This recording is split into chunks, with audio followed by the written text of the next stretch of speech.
Hey guys, welcome to Homeowner Repair, the ultimate DIY resource on YouTube.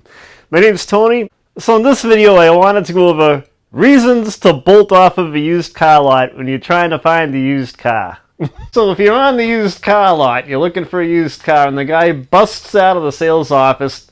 He has a cigar in one hand and a coffee and a jelly donut in the other hand, and he yells out, "Hey, that thing's a cream puff." That's an indicator to take off. So tip number 2, if you're at the used car lot, you see a car that you halfway like, and you go into the sales office, and you're thinking about trading in the car or something like that, and the guy says, "Hey, let me see your keys." It's trigger number 2. Bolt out of there, because you'll never get your keys back.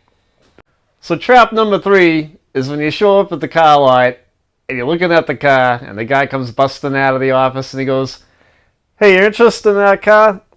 I got a guy coming in like 20 minutes. So that's indicator number 3 to get the heck out of there. So another car, especially used car lot trap, is if the car looks like it has a brand new paint job, take a look at the quarter panels. If it's an older vehicle, take a look at the rocker panels, because more than likely it has more waves than the Atlantic, and it has 1,000 pounds of Bondo on it. It could have been an accident or something like that. I had a car on a car lot here locally that was a red Mustang, a yellow Mustang 1 week, and 2 weeks later it was a red Mustang. It was the same Mustang. And that thing was ridiculous. Hanging out with my dad over the years, my dad's in his mid-70s, is an auto body guy.